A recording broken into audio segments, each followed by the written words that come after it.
அண்ணா வணக்கங்கண்ணே. நான் D.A correspondent.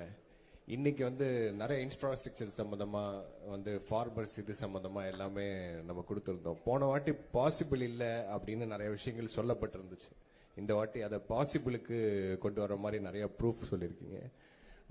விவசாயிகளுக்கு நீங்க எப்பயுமே ஃபர்ஸ்ட் இம்பார்ட்டன்ஸ் கொடுத்துட்டு இருந்த லோகோ ஒன்னு, எம்பளம் ஒன்னு நம்ம இன்னைக்கு ரிலீஸ் பண்ணியிருக்கோம். அது என்ன இன்டென்ஷனல்ல நம்ம போட்டிருக்கேன். ஆல்ரெடி நம்மளுக்கு ஒரு எம்பளம் இருக்கு. இல்ல இப்ப இல்ல, அது 16ல இருந்து கொடுக்குறேன். நான் ஆட்சிக்கு வந்தா மாத்துவேங்கிறேன். எனக்கு அடையாளங்கிறது ஒரு அது திருவில்லிபுத்தூர்ல இருக்கிற அந்த ஆண்டாள் கோயில் இருக்குல்ல, அதுதான் வச்சிருக்காங்க. அது எனக்கு உலக பொதுமறை தந்த வள்ளுவ பெருமகனார் தான் என் இனத்தின் பெருமை மிக அடையாளம்.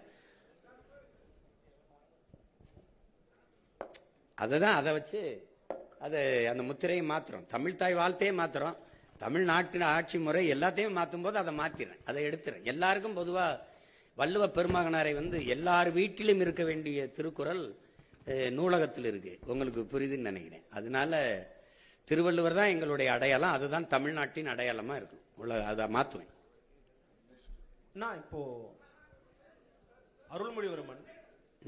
அருள்மொழிவர்மன் 4th ஸ்டேட் தமிழ் இப்ப ஒரு மொழி கொள்கை தான் அவங்களுடைய கொள்கை அப்படின்னு சொல்லி அறிவிக்கிறீங்க. அப்போ ஆங்கிலமோ அல்லது இந்தியோ அல்லது மற்ற மொழிகளையோ கற்க விரும்புறாங்க அப்படின்னா அதை இன்னைக்கு எப்படி ஏற்பாடு செய்ய முடியும்? இருமொழி கொள்கைனா ஆங்கிலம்ங்கிறது தொடர்புக்கு அண்ணா சொன்னாரு. ஆனா இப்போ நீங்க ஒரு மொழி கொள்கைனா ஆங்கிலம் படிக்க கூடாதா அல்லது எப்படின்னு கேக்குறேன். இல்ல அதை சொன்ன நீங்க கவனிக்க தவறிட்டீங்க. ஆங்கிலம் கட்டாய பாடமா இருக்கும். ஆங்கிலேயருக்கு இணையா என் பிள்ளைகளுக்கு எழுதவும் பேசவும் அதை படிக்கவும் நாங்க கற்றுக் கொடுத்துருவோம். விடுமுறை காலங்களில் கூட ஆங்கிலேயர்களை இல்லாம அமெரிக்கா உச்சரிப்பு வேணா அமெரிக்கா, பிரிட்டன் உச்சரிப்பு வேணா அந்த அவர்களை ஒரு இடைக்கால பேர ஆசிரியர்கள் அப்ப கொண்டு அவங்களுக்கு அந்த உச்சரிப்பு எல்லாம் கத்துக் கொடுப்போம். நாங்க அதை மெனக்கிடுவோம். அப்புறம் உங்களுக்கு ஆங்கிலம் கட்டாய பாடமொழியார் கெடுவாய்ப்பா வெள்ளக்காரர்கள் ஆண்டதுனால ஒரு தொடர்பு மொழியா அது இருக்கு. அப்ப அதுவுமே ஐரோப்பிய நாடுகள்ல பயன் இல்லை. பிரான்ஸ் எல்லாம் ஆங்கிலம் பேசவே மாட்டான், பேச மாட்டான். நீங்க போய் பாத்தீங்கன்னா தெரியும். சில நாடுகள் அது பயன் இருக்குது, கத்துக்கலாம்.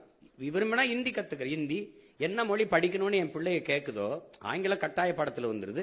விருப்பமா நான் பிரெஞ்சு கத்துக்கிறேன், அதுக்கு வாய்ப்பு ஏற்படுத்தி கொடுப்போம். ஹிந்தி கத்துக்கிறேன், வாய்ப்பு ஏற்படுத்தி கொடுப்போம். உங்களுக்கு புரியுதுன்னு நினைக்கிறேன். இல்ல நான் ஸ்பானிஷ் கத்துக்கிறேன், லத்தீன் கத்துக்கிறேன், எது வேணாலும் நீங்க விரும்பினா அது பயிற்றுவிக்கப்படும். அதான் உலகத்தின் எம்மொழியும் கற்போம், நாங்கள் வாழ எங்கள் மொழி தமிழ் கற்போம், எங்கள் இனம் வாழ. புரியுதா? அதுல எந்த மொழிக்கும் எதிரானவர்கள் இல்ல, சொந்த மொழிக்கு பற்றானவர்கள்.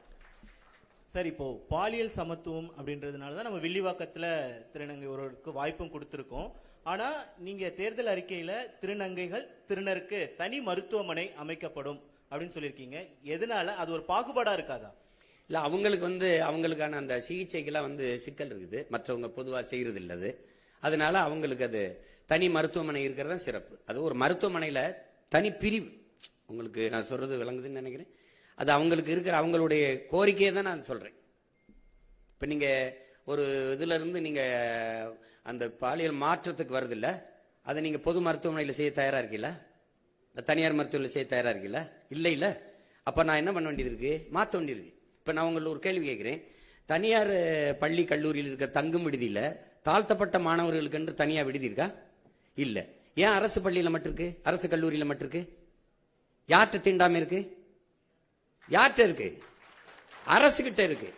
நீ தனியார் முதலாளி அந்த பள்ளிக்கூடத்துல போய் நின்ன சாதியா அந்த சாதியில ஒன்னா இருந்து படிக்கிறான், ஒன்னா சாப்பிடறான்ல, ஏன் நீ ஓம் பள்ளிக்கூடத்துல தனியா தங்க விடுதி வைக்கிற, ஒன்னா வைக்க முடியல? இப்ப நான் வரும்போது நீ எப்படி பண்ணுவ? நீ தனியா விடுதி கேட்பியா? தனியா சொல்லுவியா? நீ ஒரே விடுதியில படி, என்ன சான்றிதழ் படி, எங்கேயாவது போ. அதையே சாதிக்க முடியல. அப்போ அது அவங்களுக்கு தேவை. அவங்க என்கிட்ட வச்ச கோரிக்கை தான் அதுல வச்சிருக்கேன். அதனால அது பொது மறுப்ப நீங்க ஒண்ணு கேட்போம். கொரோனா நேரத்தில் ஏதாவது தனியார் மருத்துவமனை ஒரு நோயாளியை எடுத்து மருத்துவம் செஞ்சதா இருக்குதா? முழுக்க முழுக்க அரசு மருத்துவர்களும் அரசு செவிலியர்களும் தான் சேவை செஞ்சு காப்பாத்தினாங்க. அப்ப அது புரியுது இல்ல? அது மாதிரி ஒரு நிலைமை அவங்களுக்கு இருக்கிறதுனால ஒரு பொது மருத்துவமனையில் அவங்களுக்கு தனி பிரிவு, அவங்களுக்கு தனி மருத்துவம். அது உடல் உறுப்பு அறுவை சிகிச்சை செய்யறதுக்கு அவங்க படுற அந்த துயரத்தை நீங்க சொல்லி கேட்டீங்கன்னா அவங்களுக்கு நான் சொல்றதுல அந்த மதிப்பு தெரியும். இப்போ நீங்க சொல்ற விஷயம் எல்லாருமே மிக சூப்பரான சிந்தனைகள், தற்சார்பு பொருளாதாரம், பால் வளத்திலிருந்து எடுக்கக்கூடிய அந்த பொருளாதாரம் எல்லாமே நீங்க பேசும்போது வெறும் பால் எல்லாமே குறிப்பா அந்த பால்னு சொல்றது 3 லட்சம் கோடி ரூபாய் அளவுக்கு நீங்க பேசும்போது இது எல்லாமே நீங்க சொல்றது ரொம்ப சூப்பரான ஒரு விஷனரியா இருக்கு. ஆனா இது ஏன் மக்கள்கிட்ட கொண்டு போய் சேரல? ஏன்னா 2500 ரூபாய் கொடுக்கறது, 2000 ரூபாய் கொடுக்கறது, 5000 ரூபாய் கொடுக்கறது மக்கள்கிட்ட வரவேற்பை பெறும் பொழுது இது ஏன் போய் சேர மாட்டேங்குது? அதை நம்ம சேர்க்க தவறிட்டோமா? இது என்ன காரணம்? அதுல என்ன சிக்கல் இருக்குன்னா, இங்க ஆட்சியில இருக்கிறவங்க இத பொது புத்தியில இப்பவுமே சீமா ஆடு மாடு மேய்க்க சொல்றான், சீமா வேளாண்மை செய்ய சொல்றான். அது இப்ப உங்களுக்கு எங்க கிராமத்திலேப்பா 10 ஏக்கர் வச்சு வேளாண்மை செய்யறவனுக்கு பொண்ணு கொடுக்க மாட்டாங்க. மாப்பிள்ளை எங்க இருக்காருன்னா துபாயில இருக்காருங்க. துபாய் மாப்பிள்ளைம்பாங்க. துபாய்க்கே கட்டி கொடுக்க போற மாதிரி. அது ஒரு நோய் தானே. அவன் அங்க போய் ஒட்டகம் தான் மேய்ப்பான். இப்ப இங்க வேளாண்மை செய்யறவனுக்கு மதிப்பு இருக்காது. அப்ப அதுக்கு மதிப்பு உயர்த்தணும்னா அது அரசு பணி ஆகுனாதான் மதிப்பு ஏறும் உங்களுக்கு. அப்ப நீங்க அதுக்கு கவர்மெண்ட் வேலைடா, அரசாங்க வேலை அப்படின்னா என்ன பண்ணுவேன்? நீங்க நான் மருத்துவத்தை உங்களுக்கு கொடுத்துட்டேன்னா தம்பி, கல்வியை நல்லா உங்க பிள்ளைகளுக்கு கொடுத்துட்டேன்னா, நீரெல்லாம் விநியோகம் பண்ணிட்டேன். இப்ப நீங்க 1000 ரூபாய் கொடுக்குறீங்க, எங்க அம்மா 30 குடுவை வாங்குறா தண்ணி. ஒரு குடுவை எவ்வளவு? இந்த 1000 ரூபாய்க்கு தண்ணியே வாங்கி குடிக்க முடியாதே. நான் தண்ணியை கொடுத்துறேன்றேன், தடையில்லாத மின்சாரம் தந்துறேன் குறைந்த கட்டணத்துக்கு, ஏன்னா நானே உற்பத்தி செஞ்சிடறேன்ல. அப்படிங்கும்போது உங்களுக்கு ஒரு 10,000 சம்பளம் கொடுத்தா நீங்க செலவு பண்ணிடுவீங்களா தம்பி? எவ்வளவு பொருளாதாரம் எங்க போகுது என் குடிகளுக்குன்னா மருத்துவம், கல்விக்கு, குடிநீருக்கு தான் போகுது. அதை நான் முழுக்க குறைச்சிடறேன். சுத்தமா அதை மறந்துரு, நீ இதை மறந்துரு, நான் தந்துடுறேன், வேற சொல்லு, அது ஏன் பொறுப்புன்ட்டல்ல அப்படின்னு சொல்லிடுது. அரசு பொறுப்பேற்றுது. இது என்னன்னா இவங்க பொது புத்தியில இது ஒரு இழிவா பேசி பேசி ஆடு மாடு மேய்க்க சொல்றான், ஆடு மாடு மேய்க்க சொல்றான். அப்ப சாராயம் வைக்க சொல்ற, சாராயம் ஊத்தி கொடுக்குறான்ல, எம்எஸ்சி எம்ஃபில் படிச்சுட்டு தானே ஊத்தி கொடுக்குறான்.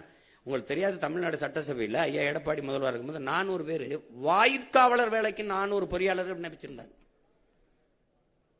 இங்க ஒரு கோட்பாடு இருக்கு தம்பி, எந்த வேலையும் செய்யலாம் இழிவல்ல, எந்த வேலையும் செய்யாமல் இருப்பதான் இழிவுன்னு ஒரு கற்பிதத்தை கொடுக்கணும். எந்த வேலையும் செய்யாம இருக்கிறதாண்டா இழிவு. இப்ப நீங்க தச்சு வேலைக்கு வர்றதில்ல, கம்பி கட்டுறதுக்கு வர்றதில்ல, கொத்தனார் வேலைக்கு வர்றதில்ல, எந்த வேலைக்கு நீங்க வர்றதில்ல. ஆனா இதையெல்லாம் தான் அப்படியே போய் வெளிநாடுகளை செய்றீங்க. அப்ப அது என்னன்னா, கழிவறை கழுவுனாலும் கண்ணுக்கு தெரியாம இப்ப கழுவணும்ன்ற உளவியல் நோய். அதுதான் தப்புங்கிறேன் நான், அது தப்புங்கிறேன். நீ எந்த வேலையும் செய்யலாம், மதிப்பு மிக்கது. அப்ப அதை கொண்டு வரணும்னா நான் அரசுன்னு சொன்னாதான் அது பெருமைக்குரியதா தெரியுது. அப்ப நான் வரும்போது ஒரு தடவை பண்ணி காட்சிட்டேன்னா சரிதான் அப்படின்னு மக்களுக்குள்ள அதான் சொல்லணும், ஒரு விழிப்புணர்வு வரணும். இப்ப இலவசத்துல இழக்கிறாங்க. இந்த பணத்தை எங்க இருந்து? இப்ப 5000 ரூபாய் 6800 கோடி முதலீடு பண்ணிருக்கு. 6800 கோடி அரசு காசை எடுத்து தன் வாக்கை உறுதி செய்யுது. இப்ப எவ்வளவு கொடுமையான நிர்வாகம் இது, யாருமே கேட்கல. இப்ப நம்ம இப்ப உங்ககிட்ட அதிகாரம் இருந்துச்சு கொடுத்துட்டீங்க, என்கிட்ட ஒண்ணுமே இல்ல. இது எப்படி ஜனநாயகத்துல சம வாய்ப்பு சம உரிமை நீங்க சொல்றீங்க? நீங்களும் தேர்தலை சந்திக்கிறீங்க, நானும் தேர்தலை சந்திக்கிறேன். எப்படி சம வாய்ப்பா இருக்கும்? உங்ககிட்ட அதிகாரம் இருந்து டப்புன்னு காசு எடுத்து கொடுத்துட்டீங்க. ஒரே நாள்ல 1,31,00,000 வங்கி கணக்குல போட்டீங்க. இப்ப நான் என்ன செய்யலாம்? எப்படி இருக்கு? இப்ப இதுதான் ஆபத்து. நீங்க கொண்டு போய் சேர்க்கலைங்கிற அண்ணன் ஒரு குரல், என்னை சுத்தி என் பிள்ளைகளின் குரல், நாங்க எடுத்து பேசுறோம். என்னைய முறியடிக்க இவர் இதை சொல்லுவாரு, இது சொல்லுவாரு. கியூபா வேற ஏதாவது வளம் இருக்கா கரும்பை தவிர? இல்ல. நார்வே, டென்மார்க்ல மாடு தவிர ஏதாவது வளம் இருக்கா? பிரேசில் கரும்பு, பசு, அது தவிர வேற ஏதாவது வளம் இருக்கா? அந்த நாடெல்லாம் தற்சார்பு அடையலையா? அப்போ ஒரு வளத்தை வச்சு ஒரு நாடு சிறந்த கட்டமைப்புகள் இருக்கும்போது இவ்வளவு நிலமும் வளமும் வச்சு மனித ஆற்றலை வச்சு ஏன் நாடு ஏன் வறுமையில் இருக்கு? ஏன் நாடு ஏன் இலவசத்துக்கு இருக்கு? எனக்கு எல்லாம் இருக்கு, எல்லாம் இருக்கு. நான் ஏன் கையேந்தணும் சாப்பாட்டுக்கு, இலவசத்துக்கு? இப்ப அது அந்த அருமை புரியாது. நீங்களுக்கு எடுத்தோன்னே தம்பி அண்ணன் உங்களுக்கு சொல்றேன், பெட்டி கடைக்கு போனீங்கன்னா வாழைப்பழம் அப்படி தொங்கும், இப்படி வாழைத்தார் இப்படி தொங்கும், அது தலைகளாக நிற்கும், தவம் இருக்கும். என்னை சாப்பிட்டுட்டே, நான் நல்லவன்டா டே, உனக்கு நல்லதுடா டே, என்னை சாப்பிட்றான்னு அதை கவனிக்க மாட்டான். இப்படி உள்ள வச்சிருப்பான் சிகரெட்டு, பான்பராக்கு, அதை வாங்கிட்டு குடிச்சிட்டு போவான். இப்போ ரொம்ப நாளாக நான் தலைகளாக தொங்குறேன் இந்த வாழைப்பழம் மாதிரி, அது ஏற்று பார்க்கல. இதைத்தான் ஐயா இறை என்று சொல்றாங்க. இந்த மக்கள் பாதரச வெளிச்சத்தில் பௌர்ணமி வெளிச்சத்தை மறந்தவர்கள், இவர்கள் வண்ண வாசனை திரவியத்தின் வாசத்துல வண்ண மலர்களின் வாசத்தை மறந்தவர்கள்னு. அப்படிதான் விழிப்புணர்வற்ற சமூகத்தில் நடிப்பவனுக்கே முதலிடம் கிடைக்கும்ங்கிறார் ஐயா. அதுக்கு சான்றுன்னு சொல்றாரு. எப்படின்னா, ஒரு பள்ளிக்கூடத்துல மாறுவேட போட்டி நடக்குது, சார்லி சாப்ளின் மாதிரி நடிக்கணும். முதல் பரிசு ஒரு மாணவன் வந்துட்டான், 2வது பரிசு ஒரு மாணவன் வந்துட்டான், 3வது பரிசு ஒரு ஆள் வர்றாரு. அது உண்மையிலே சார்லி சாப்ளினுக்கு 3வது பரிசு. பாத்தீங்கன்னா அவரை மாதிரி நடிச்சவன் முதல் பரிசு, அவருக்கு 3வது பரிசு. அப்ப நடிப்பவனுக்கே முதலிடம் கிடைக்கும் விழிப்புணர்வற்ற சமூகத்தில் எழுதுறவள ஐயா எழுதியிருக்காரு. அப்ப அது மாதிரி அவர் அதுக்கு நிறைய சான்று சொல்றாரு. ஒரு பன்னி மாதிரி ஒருத்தன் கத்துறான், சின்ன வயசு பண்ணி, பெரிய வயசு பண்ணி, நடு வயசு பண்ணி மாதிரி நல்லா கத்துறான். அவனுக்கு தெருவில் கத்தும்போது நிறைய காசு வருது, அதை வச்சே சாப்பிட்டுக்கிட்டு இருக்கான். ஒரு நாள் என்னை மாதிரி ஒருத்தன் வரான், டேய் உன்னை விட அருமையா நான் கத்துவேன்டான்னு கத்துனோன்னு கத்தி காட்டுறேன் போட்டி. இந்த மாதிரி மேடையில எல்லாம் உட்காந்துருக்காங்க அவங்கள மாதிரி. நான் கத்துறேன், இவன் போலி அவன் தான் நல்லா கத்துறான், ரொம்ப நாளா கத்திக்கிட்டு இருக்கவனுக்கு தான் ஆதரவு அதிகமா இருக்கு. கடைசியா ஒரு நாய் நீ பாட்டுற அப்படின்னு ஒரு சாக்கு, ஒரு கோணி சாக்கு போட்டு இருந்தா உண்மையிலே ஒரு பன்னி படுத்திருக்கு. அதுதான் இவ்வளவு நேரம் கத்திச்சு. அப்ப இவர் என்ன சொல்றாரு, டேய் உண்மையான பன்னியின் சத்தத்தை இந்த போலியை கேட்டு கேட்டு கேட்டு மறந்துட்டீலடா, நான் இவ்வளவு நேரம் நான் கத்துறடா, அந்த பன்னி தாண்டா கத்திச்சுன்னு. அப்படி இந்த போலியை கேட்டு கேட்டு இந்த உண்மையை மக்கள் ரொம்ப நாளா மறந்துட்டாங்க. அது உங்களை மாதிரி உள்ளவங்க நீங்க தான் இந்த அறிவு தளத்தில் இது கடத்தி ஏதோ கொஞ்சம் கவனிங்க, இருந்தாலும் ஏதோ சொல்லிட்டு இருக்காங்க, ரொம்ப நாளா சொல்றாயா பாருங்க. ஏன்னா உண்மையிலேயே தலை சிறந்த நாடா நம்மளால மாற்ற முடியும். அது ஒன்றும் பெரிய வேலை இல்லை. அவரவர் வாழ்விடத்துல நீங்க ஒரு சணல்னு ஒன்று இருக்கு, ஹெம்ப்னு ஒரு செடி, சனப்பு, அதுல இருந்து நான் எவ்வளவு நம்ம மேம்பட முடியும் பொருளாதாரத்திலே. கார் தயாரிச்சுக்கலாம், பெட்ரோல் தயாரிச்சுக்கலாம், செங்கல் அதில் எடுத்துக்கலாம், மலை போய் நொறுக்க வேண்டியதுல எல்லாமே அதில் தயாரிக்க முடியும். அதை வளர்க்கறதுல என்ன உனக்கு பிரச்சனைன்னு கேட்குறேன். இப்போ அதுதானே உங்களுக்கு. அப்ப அதை ஒரு சொல்றதை இப்ப நீங்க சொல்ல முடியலன்னா நம்ம இவர் இதோ இதெல்லாம் சாத்தியமாங்க அப்படின்ட்டு போறது தானே. நீங்க ஆடு மாடு மேய்க்கிறது உங்களுக்கு அவமானம்னா நான் அப்ப நீங்க நபிகள் மேய்ச்சிருக்காரு, கிருஷ்ண பரமாத்மா மேய்ச்சிருக்காங்க, இயேசு இறைமகன் இயேசு மேய்ச்சிருக்காங்க. அப்ப 3 பேரையும் நீங்க அசிங்கப்படுத்துறீங்க, அப்படிதான் அர்த்தமாகுது. தமிழ் மெய்யியல் அப்படிங்கிற ஒரு விஷயத்துல வந்து பாத்தீங்கன்னா நீங்க இந்து சமய அறநிலைத்துறை அப்படிங்கிற பேரை மாத்தி தமிழர் அறநிலையத்துறைன்னு பேர் வைப்போம் அப்படின்னு குறிப்பிட்டிருக்கீங்க. குறிப்பா தமிழிலும் வழிபாடு செய்யலாம்னு இப்ப இருக்குது, தமிழ்ல மட்டும்தான் வழிபாடு செய்வோங்கிறீங்க. அப்ப இந்துங்கிற பேரையும் நீக்குவீங்க, சமஸ்கிருத மந்திரங்களை ஓதக்கூடிய வாய்ப்பையும் வந்து முழுமையா நீங்க வந்து ஒழிப்பீங்கன்னு சொல்ல வரீங்களா? இல்ல, என் இறைக்கு முன்னாடி நீங்க இன்னொரு மொழியில நீங்க வழிபடணும். என் மொழி புரியாதவன் எனக்கு எப்படி இறைவனா இருக்க முடியும்? நீங்க கிறிஸ்தவ வந்து இது சொல்றாங்க, அங்க பள்ளிவாசல்ல சொல்லி இந்த கேள்வியெல்லாம் கேட்கக்கூடாது. அது என் இறையில அந்த மார்க்கம் வந்து அரேபியால இருந்து வந்ததை நான் என் மக்கள் ஏற்றுக்கொண்டார்கள். அவங்க இன்னும் வந்து வழிபாட்டை தவிர அந்த பாங்க ஒளியை தவிர மீதி எல்லாமே தமிழ்ல தான் சொல்லுவாங்க. நான் எத்தனை திருமணங்களுக்கு சாட்சியா நின்று கையெழுத்திட்டு இருக்கேன். புரியுதா உங்களுக்கு? ஒருவருக்கொருவர் அன்பு கொண்டு நயசித்து அப்படிதான் பேசுவாங்க. நீங்க அவன் வந்து முதல்ல கிறிஸ்தவ மதத்தை பரப்ப முடியல, அவன் லத்தீன் ஸ்பானிஷ்லாம் சொல்லிட்டு இருந்தான். கடைசியா என்ன பண்றா, அவனவன் தாய்மொழியில வழிபடலாம் சொன்ன பிறகு பரலோகத்திற்கு எங்க பிதாவேன்னா உம்முடைய ராஜ்யம் வருகன்னா அதை பின்னாடி தமிழ் மீது பற்றுக்கொண்ட இளம் குருமார்கள் வரும்போது விண்ணுலகில் இருக்கும் என் தந்தையை உம்முடைய அரசு வருக. புரியுதா உங்களுக்கு? தூய தமிழுக்கு வந்துட்டான். பதாசுதன் பரிசுத்தாவியை தூக்கிட்டு தந்தை மகன் தூயாவின்னு வந்துட்டான். நீ என் இறை நக்கீரா உன் தமிழோடு சற்று விளையாடவே நான் வந்தேன்னு சொன்ன சிவன் அவ்வையே உன் தமிழில் பருகவே நான் வந்தேன்ங்கிற சொல்ற முருகப்பெருமானுக்கு முன்னாடி நீ என் தமிழ்ல ஏன் சொல்லல? எனக்கு திருப்புறங்கள் இருக்கு, திருமுருகாற்றுப்படை இருக்கு, பட வேண்டியதானே, பக்தி திருமுத்து பட வேண்டியதானே. சொல்லுங்க, என்ன நமச்சிவாய வாழ்க நாதன் தாழ்வாழ்க இமைப்பொழுதும் என் நெஞ்சில் நீங்காதான் தாழ்வாழ்க பாட முடியாதா? ஆகமமாய் நின்று அன்னிப்பான் தாழ்வாழ்க பாட முடியாதா? இப்ப எதுக்கு தேவாரம் திருவாசம்லாம் எதுக்கு இருக்கு? திருவாசத்துக்கு உருவாதார், ஒரு வாசத்துக்கு உருவாதார். திருவாசத்தை மொழிபெயர்த்த சீ போப்பு அழுதுட்டு போயிட்டான். நீ என்ன உங்களுக்கு பிரச்சனை? என்ன உங்களுக்கு பிரச்சனை? என் இறைக்கு முன்பு என் மொழியில வழிபடணும், அதுதானே முக்கியம். அது சொல்றதுல உங்களுக்கு என்ன பிரச்சனை? யார் வேணாலும் அர்ச்சகராகலாம்ங்கிறதுல பிரச்சனை இல்லை. என் அன்னை தமிழில் அர்ச்சனை இருக்கணும்ங்கிறதா எனக்கு பிரச்சனை. நீங்க அதுதான் முதன்மையானது.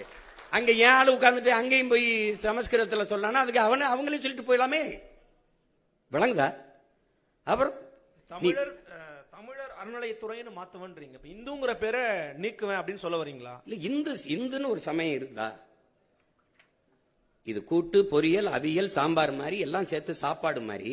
சமணன், பௌத்தன், சீக்கியன், உங்களுக்கு தெரியும், இங்க வைணவன், எல்லாரும் சைவன், எல்லாரும் சேர்த்து இந்துன்னு சார் வில்லியம் ஜோன்ஸ் போட்ட கையெழுத்துல ஆகிறோம். என் சமயம் சைவம், நான் சிவனை வழிபடுகிற சிவசமயம். என் சொத்து பத்திரத்துல, எங்க வீட்டுல எங்க அப்பாவோட சொத்து பத்திரத்துல சிவசமயம் இருக்கு. என் கோத்திரம் வந்து என் மகனுக்கு எனக்கு சிவ கோத்திரம். அப்ப நாங்கள் முருகனை வழிபடுகிற சைவர்கள். அப்ப சிவனை வழிபடுகிற சிவசமயம், மாலை வழிபடுகிற மாலியம். திருமால்ங்கிறது எந்த மொழி சொல் சொல்லுங்க? எங்க மாயவன் கண்ணன் ஆகிறான். கண்ணன் என்றாலும் மால் என்றாலும் கருப்பு. வணங்குகிற தெய்வத்தை நாங்க மரியாதையா அழைக்கணும்னு, மதிப்போடு அழைக்கணும்னு திருமால் பெருமாள்னு அழைக்கிறோம். என் பெருமாள் கோயிலே எங்கள் ஆண்டாள் பாடின பாசுரங்களை பாட வேண்டியது. அதுல என்ன உனக்கு பிரச்சனை? ஆண்டாள் என்ன மொழியில பாடினா அது என்ன பிரச்சனை உனக்கு? என்ன எங்க பெருமாள் கோச்சுக்கு போயிருவார? 63 நாயன்மார்கள் இருந்த தேவாரத்தை பாட வேண்டியது என்ன பிரச்சனை உனக்கு? இப்ப நான் சொன்ன மந்திரத்தை நான் பாடவா? இப்ப திருவாசத்தை பாடவா? எங்க சிவன் கோச்சுட்டு போயிருவானா? அவன் தான் சொல்றான், மணி நெற்றி உமிழ்ச்செங்கல் தளல்புரை சடர் சுடர் கடவுள் தந்த தமிழ்ங்கிறான். சிவபெருமானே தந்த மொழிடா அப்படிங்கிற அந்த மொழியை நீ பாடாம நீ என்ன பண்ணுவீங்க? நீங்க முதல் தமிழ்ச்சங்கத்தின் தலைவனே அவன் தானுங்கிறதானே இலக்கியம் சொல்லுது. அப்புறம் பின்ன என்ன? நீ வேற ஏதோ நான் அமெரிக்கால போயிட்டு தமிழிலும் அப்படின்னு போட்டா பரவாயில்ல. கோயில கட்டுறது நானு, முன்னாடி இறைவனா இருக்கிறவன் அவன், எழுதுனது எங்காலு. அப்ப என் மொழி என் இறைக்கு முன்னாடி நான் பேச வேண்டியதானே? அதனால தமிழர் சமய அறநிலை தான். என் முருகனை, என் சிவனை, என் மாயவனை வழிபடுறதுக்கு எதுக்கு இப்ப இந்து சமயம் இருக்குது? இப்ப ஆந்திராவில் இப்ப நீங்க வந்து நான் வட இந்தியாவில் இருக்கிற தெய்வங்கள் ஒண்ணு இருக்குது. இப்ப நீங்க இந்து சமயம் போடுவீங்களா? அது எப்படி போடுவீங்க? அதே இறையை நான் என் சமயத்திலிருந்து வழிபட்டு போறேன். உங்களுக்கு என்ன பிரச்சனை வருது? என்ன வருது சொல்லுங்க. நீங்க ஏன் கோவிச்சுக்கிறீங்க? அது என் முருகன் வேலை, எங்க சிவன் வேலை, அது எங்க பெருமாள் திருமால் வேலை. உங்களுக்கு அதுல என்ன பிரச்சனை இருக்குது? அண்ணா சார் அண்ணா அண்ணா